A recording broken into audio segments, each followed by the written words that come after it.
Hey friends, this is Soph.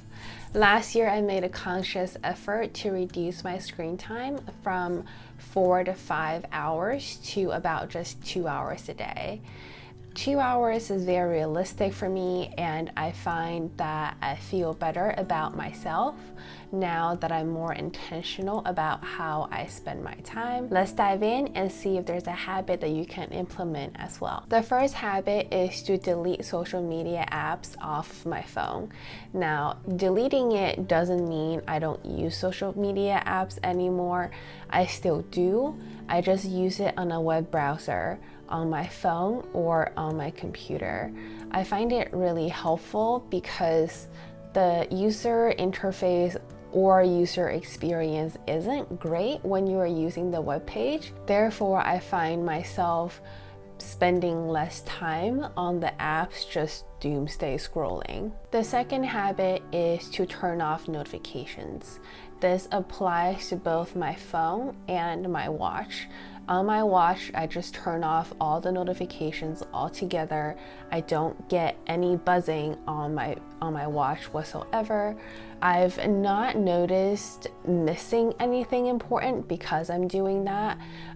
However, I still get to enjoy the benefits of wearing a watch that is tracking your heartbeat, tracking how many steps you've taken without the downside of getting disrupted by it all the time. Now, on my phone, there are a little bit more exceptions. It's not all the notifications are off. I leave notifications on for utility apps, such as my wallet app or for apps for messaging. And that includes text message, that includes WhatsApp and WeChat. But the caveat there is I will mute all of the group conversations. Turning off notifications really gives me some peace and allow me to not get distracted by all the conversations and the notifications. The third habit that I found really useful is to always leave your phone in a different room than where you work. For me, I work 8 to 5, 7 to 5-ish in my office. During that time, my phone is either in the bathroom or in the living room. This habit makes my phone harder to access. I would have to physically get up and walk to a different room if I want to use my phone. If I didn't implement the habit, my phone would be next to my desk within reach. I could easily just grab it, turn it over, and see if there's anything more interesting than what I'm doing now. Even though the act itself isn't a lot of work, technically it is just getting out of your chair and taking like less than 20 steps. But for me, that extra little bit of work is really helpful in preventing me from using my phone and checking it compulsively. The fourth habit is to charge my phone away from my bed. For me, I charge my phone on a charging station across from my bed on my dresser. Now, there are two benefits to doing that. First is that before you go to bed, you won't just reach over and start scrolling. The second benefit is in the morning when the alarm goes off, I would physically have to get out of bed to turn the alarm off.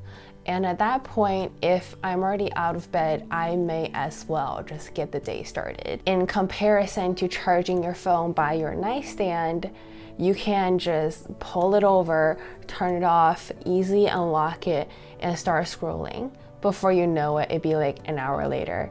I've been there, done that. It wasn't the greatest feeling to start my day off that way. The fifth habit is to not touch your phone until 11 a.m. After my alarm goes off and I physically go to turn it off, I just leave my phone on the charging stand. I will walk over to the kitchen and make myself some coffee or some tea, and I will get my day started by journaling and getting to my to-do list. While I'm journaling or doing my to-do list, I just leave my phone where it was. I don't touch it, and on top of that, I don't check my emails either. The reason for not touching my phone or checking my email before 11 a.m. is that I find before 11 a.m. to be quite a peaceful time.